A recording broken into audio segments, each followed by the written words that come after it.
Welcome to Toffee TV. It is the match preview. Everton versus Newcastle United, with the prospect of 3 wins in a row on the horizon. Right there. It is just there to grab hold of as we sit here. But yeah, 5:30 Saturday. I mean, tough. It'll be a tough game. It'll be a tough game. It's always a tough game against Newcastle, isn't it? It is. Been a difficult opponent since they come back up, and then obviously they've got stronger and stronger as the years have gone on. But I know last year ended in a 0-0, didn't it? But the year before we beat them 3-0. But I think that's probably the only time we've beat them recent times. Well, at home. So it's a tough game, but you know what? Everton are playing really well. Newcastle seem to be better at home than they are away from home at the moment, so we've got an opportunity. Yeah, definitely, and obviously their away record at the moment is obviously nothing to write home about. They lost on Tuesday night at Marseille, obviously in the Champions League, but obviously previously before that beating at the likes of Brentford, beating at the likes of West Ham. So obviously they are having some struggles away from home, and it's been a weird sort of start to the season, because in the most part the Champions League they've done quite well, but obviously they're beaten at the weekend. But I don't know. I mean, obviously they had all the drama in the summer with Isaac, and that's gone well for everybody. But that seemed to leave sort of like a cloud over them in the summer. But at the same time, they sort of bought quite well in the summer as well. They did. But having the whole saga all summer, which is something no one ever wants, obviously, just seemed to have, I don't know, it's just put something on them, and I don't know, the season's just started very strange for them. Yeah, I think it was handled poorly, I think, by Newcastle. And I know there'll be Newcastle fans watching who'll be fuming with me saying that, but what I mean by that is, I feel like they should have just dug the heels in and gone, no, you're not going. End the story. They got the financial backing to be able to do it. Yeah. Or if they do sort of thing, we're gonna get the money, they should have maybe just give Liverpool an ultimatum that if it wasn't done by a certain date, it was off the table, and that certain date should have been before the season started, because it kicks into everything. And I think it's knocked them a little bit sideways, because some of the targets they were trying to get, they couldn't get. They thought they were getting Ekatike, didn't they? And then Liverpool came in and done that, and that would have meant I'd have dug my heels in even more if I was, would have been my decision as a Newcastle owner or whatever, would have been like we're definitely not selling them to them after they've just took the lad we wanted.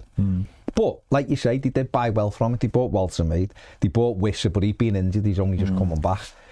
So I think when they settle down, they'll be all right. But it has been as well. It's Alanga, yeah. But again, he hasn't settled either, has he really? But if they get those two settled down, then things will pick up. They've done all. I mean, they're doing okay. It's just, I think they would have thought their away record is pretty poor. They haven't won a game away from home so far. They've only picked up 3 points out of the 6 games.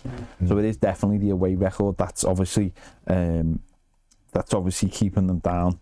They picked 12 points at home, and obviously we know they're obviously always going to be strong at home. But I think for us, obviously coming off the back of our 2 wins, and certainly what we saw on Monday night, we're really hoping, aren't we, that really has a galvanising effect for everybody. We're really hoping that's, I'm not saying kick-starting the season, because obviously we were doing okay before that, but obviously that's the kind of victory in the manner it happened that's going to start driving us forward. That's going to give us that little bit of belief that if we go behind in a game, or it's not going our way, or Craig Pawson's refereeing us, that if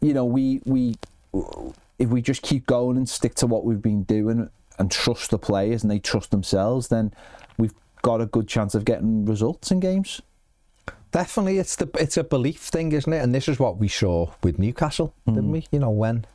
When Eddie Howe came in and the ownership changed, they were looking like they were in real trouble, looked like they were going to be relegated, or they were certainly in the mire, weren't they? Yeah. And then they got on that run of games, they got on that belief, they got some great results and built on it, bought really well and built and built and built, and they went and got big results, and that sort of galvanised them, kicked them on.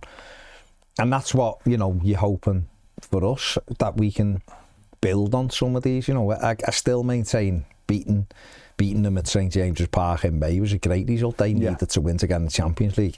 As it happened, it didn't matter because United lost, but we went there and won that day. We have had some big away results. Can we follow it up? That's the big one. There was a huge win the other night, and it was a huge win given the circumstances and everything. Can Everton build on it? That's the big thing. You know, you look at the two teams, they've won 4 out of the 12 games. We've won 5 out of the 12 games, so both scored 13 goals. We've conceded 2 less, so it's an opportunity for Everton. And if you want to sort of play off against teams close by, if Everton were to beat Newcastle at the weekend, they'd be 6 points ahead of them. So if you sort of putting a bit of distance between them, because they will go on a run, of course they will. So it's up to us to try to build our run as well. And we've new season at the, you know, first season at the new stadium, and done all right. 3 wins, 2 draws, and a defeat at home. So try and build on getting good results at our stadium and getting more wins there. And Saturday's a great opportunity for it. Yeah, and obviously we're coming into that period now, aren't we, where it starts getting busier and games start getting closer together and your squad starts getting depleted a little bit. Obviously we've got a game Tuesday night as well, which will be difficult, and we know Adesanya Gay is going to be out for this game. James Garner's on a tightrope because he's only got one more yellow card. So, you know, we know Njai's going to be going in a few weeks. Marlon Rolls out injured. You know, Nathan Patterson's still out. Seamus Coleman obviously picked up an issue on Monday night, which we'll have to see more of. So we're getting just a little bit more constraint, aren't we, as it goes along? And so we know for this game, the likelihood is that Jake O'Brien will start at right back. Yeah. James Garner will continue in midfield, and that will mean the introduction of one of the midfielders. Who do you think, who would you like that midfielder to be? See, for a lot of I feel like Charlie Alcaraz has been really harshly treated, because I do really think he gives us something extra. But Newcastle's strong point for me is the 3 midfield lads. I think the 3 midfield lads are brilliant. You know, Tonali, Guimaraes and Joe Linton. I think as a 3 they're really strong. I know Joe Linton, I think, was rested the other night or was on the bench the other night, but in general they're quite strong as a 3. And while I would like to see Alcaraz there, I do think it probably makes more sense to put Irabunum in there as well, alongside Garner and Dewsbury Hall. Irabunum will only play, I imagine, an hour, 65 minutes. But that's something he has to start improving on. No, it is, but I just think that's how it'll play out. But you know what? That might be a great time to introduce Alcaraz. And he is a player who, when he got the winner when the 2 teams met last time, we know that he drives us forward. We know that he's a threat, creates chances, scores goals, gets shots away. Very good at breaking the lines. And, you know, if the game's sort of tight, or, you know, he's someone who can. We've seen the introduction of him against Crystal Palace a few weeks ago when they come in great form, and his introduction turned the whole game on its head, and we win the game. So, you know, that's one to keep up the sleeve, but I do think he'll start with Irabunum. Yeah. It's just getting closer and closer, isn't it, for the AFCON, and we're going to miss Adisa. As it stands, I can't see that anything happening with the red card, but he'll come back for one game, Chelsea, and it'll be interesting. The bench will be interesting, won't it? Because obviously we'll have 3 goalies, possibly, but we certainly could have a couple of young players on the bench, and more opportunities for players like Dwight McNeil and Carlos Alcaraz, as you mentioned, and Adam Asnu obviously played in the under-21s again this week. You look at him as well and think, you might need to come off the bench at some. You might possibly. The manager mightn't want it to happen as such, but you might need, and obviously Dibbling as well. And as we get closer to that AFCON, it's just going to be interesting. But if you're winning games, you're not asked, are you? You're not really that bothered. You're just like, everything's like, we'll deal with it. It's that thing, isn't it? You go, we'll deal with it, and great opportunity for the lad, and it's just that. So this is a game. Get through this one. Come out of it with 3 points, it'd be huge. But But looking at Newcastle, I mean, they're just looking at their sort of last 3 games, and they've used 3 different systems. So Brentford, they had a 4-3-3. They've had a 3-4-2-1 at Marseille in midweek, but before that they beat Manchester City, a brilliant win at the weekend against City last weekend. He's 4-5-1. So I mean, I imagine it'll be more of a 4-3-3 again. I think those 3 in midfield. And then the issue that they might have is not issue. I guess the thing for Eddie Howe is he used Anthony Gordon as a striker in Marseille, having used Walter Maid as the striker against City. So Walter Maid was on the bench. So it's what he does with Anthony Gordon, because Harvey Barnes has been on the left, and he's obviously scored 3 goals, I think, in his last 2 or something like that. And it's whether he leaves him out, or does he put Anthony Gordon on the right and leave Jacob Murphy out.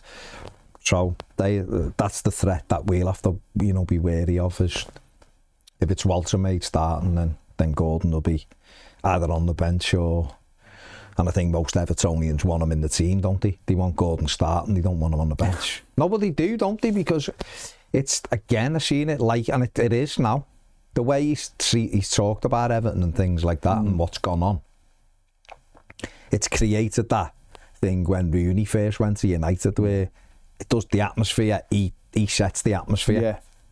And he's going to set the atmosphere again at the weekend. Whereas I think for Eddie Howe, he might have been happier if Gordon was missing for this one, because then it would dampen down a little bit and it'd create a different type of scenario. Because we do remember with Rooney, Alex Ferguson started just leaving him out the squad altogether. Yeah.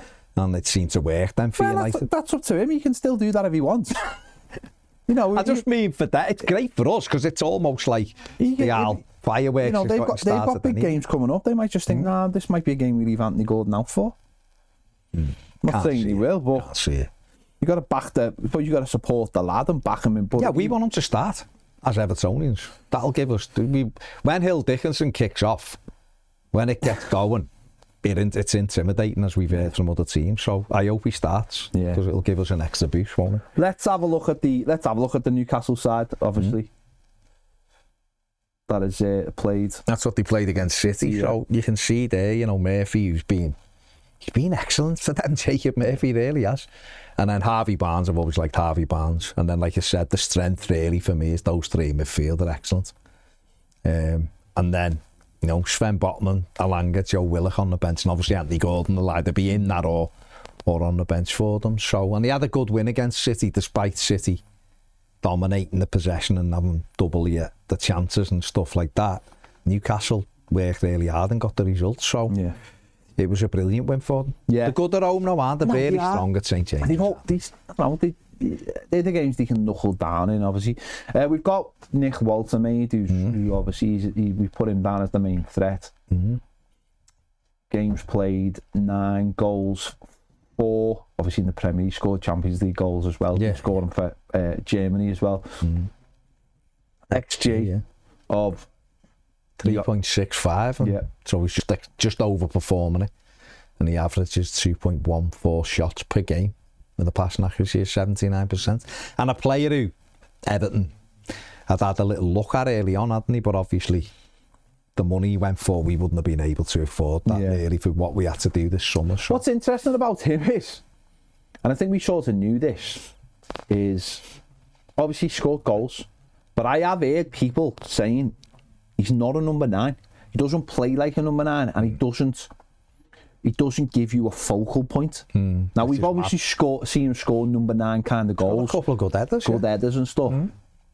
But because he does like to come deep, and he does like to take the ball and turn and run with it, I think some people have said in away games, or just in general, but possibly you would probably want it in away game, is he doesn't give you that structural number 9. And that's maybe why they played Anthony Gordon up front, is because they wanted someone who they thought was either going to get on the end of through balls, because he wants to drop in, and if he drops in, that allows the opposition to push up. And I think that'll be quite interesting, because I think Tahi and Michael Keane will fancy themselves against them in the air. Oh yeah.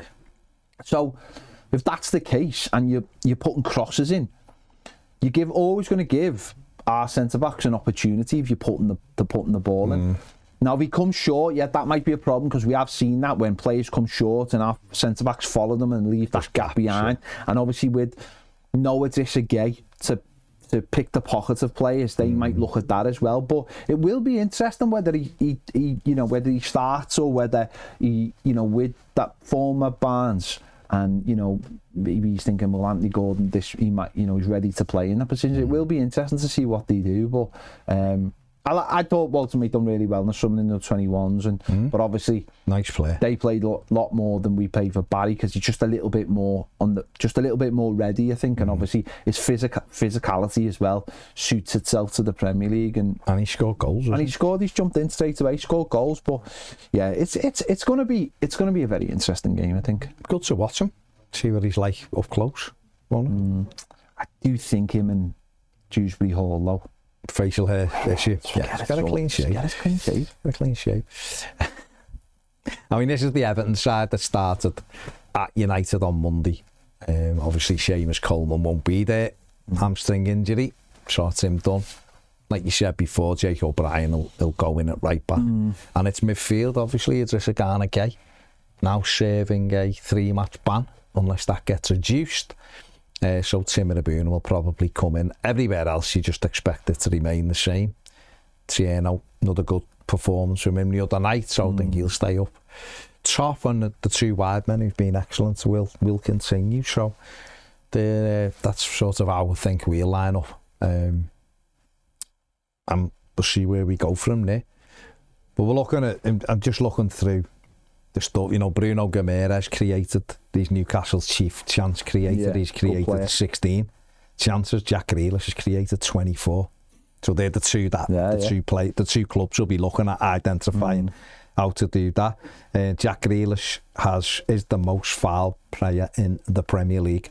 36 times he's been fouled this season, so he'll be looking to add to that, I'm sure. Dan Burn has conceded the most fouls this season, 23. Yeah. So obviously he's going to be probably up against Illiman and Jai. So I imagine he'll add to his tally at the weekend of conceding fouls. And this is an interesting stat. Newcastle are the only side in the Premier League not to concede a goal in the opening 30 minutes of a Premier League match. Interesting. So obviously start really well and really strong, don't they? Bruno Guimaraes got 3 goals and 2 assists for Newcastle so far this season. But interesting. So yeah, it's gonna be a tough game. Yeah. Again, we know that they're a good quality side, but then Everton can win this game. There's absolutely no doubt in my mind we can win it. Again, the other thing is we could easily lose it because they're a good side. So it's going to be a good game of football, and hopefully we can build on what was a great result at United. I think from our point of view, it is what we want to see is a centre forward score a goal. We want to get into the habit of a centre forward scoring goals as we go into this period, because we know it's still goal scoring is the issue, but obviously midfielders have been chipping in. Obviously Dewsbury Hall scored a good goal, but you just want to see that centre forward score, so that when people are looking at us, they're like, there's always a threat. There's always a threat. I like the way we're talking about Walter, mate, there. There's always a threat.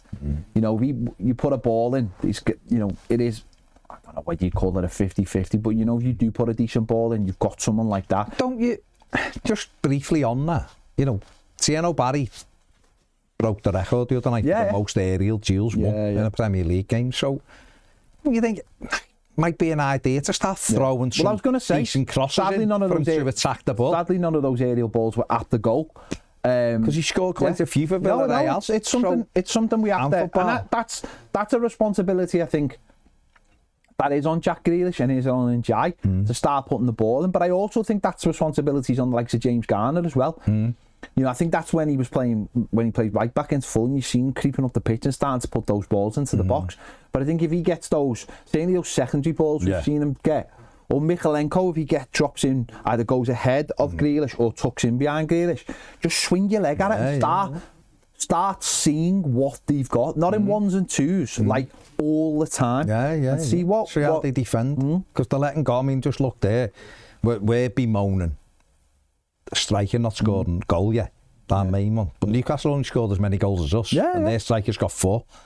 So, it's like that, but Newcastle have conceded more than us. So, that it's again, we've got a lad who's really good in the air. Let's get crosses into him and let's see if he can affect it. Now, they might defend brilliantly and you go, okay, but let's at least see it. Let's give Barry some chances in and around, 7-8 yards out crosses, see if he can get off them, And that includes set pieces as well. Set pieces have got to improve. I know we scored it against Fulham, but that was off his shoulder. But that's something we have to improve. And with Michael Keane, you've always got a threat. Yeah. He's always a threat, isn't he? Whichever. He's always a threat. Now, Michael scores goals, doesn't he? Often you want the ball to drop to him in the box. So we've got to be better at it. Come on. Don't hit the first man, James Garner. Yeah. Playing brilliantly this season. Just don't hit the first man with your corner. That's all we ask.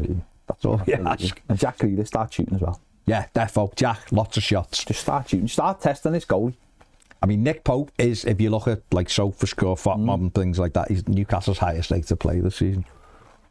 Fair enough. So we're playing well. Fair enough. But let's test them. Test them.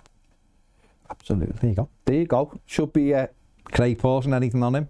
No, I'll leave it. 6 wins in 31 matches, Everton. When Pawson's stuck to the field. Why are we talking about Craig Pawson when we could be talking about the new winter menu at Hill Dickinson Stadium? There is a winter menu. Pigs in blankets are on the menu if you fancy it. If you fancy it. We could be talking about We could be. We're not going to, but we could. No, we're not going to. We just left it there. It's there for you to explore. We could left it. The Plaza opens at 2:30.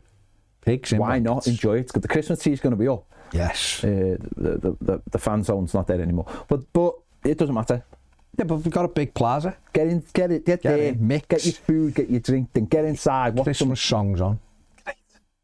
Pigs in blankets. November. Still November. Well, no, but it's like the last Saturday and then it's into it. Yeah. Are you thinking they should just held off a week for Forest? They do what they want. I don't have a say in this. I know, because when were you part of who decides what happens? I have no say in it. You do surprise me, given you're not an employee of the football club. What I will say is, no, but what actually, just on a different, just on a serious note, and this affects both teams. On Saturday, Everton will unveil a Gary Speed memorial bench at Hill Dickinson Stadium. It'll be a long-lasting tribute to the player. Obviously, 14 years ago today, as we're recording it. The bench will simply say, in memory of Gary Speed, Evertonian captain, leader, 1969 to 2011, a place for what is often unspoken, a place to sit, share and listen. Incredible. So that will be unveiled. So that's obviously, if you're a Newcastle fan and you go in the game, maybe go down and just have a little look at it. Great player. He's obviously a great player for both of us, wasn't he? So why not? There you go. On that note, let us know your thoughts in the comments on this game. You're looking forward to it. Big opportunity to get over, obviously, 20 points while we're still in November. That would be absolutely fantastic, wouldn't it? So let us know your thoughts on that. Make sure to give this video a like. Subscribe if you haven't already. And join us if you want more great videos and podcasts. Toffee TV Premier. No ads on any of them. And obviously exclusive shows as well. Thanks for watching. See you later.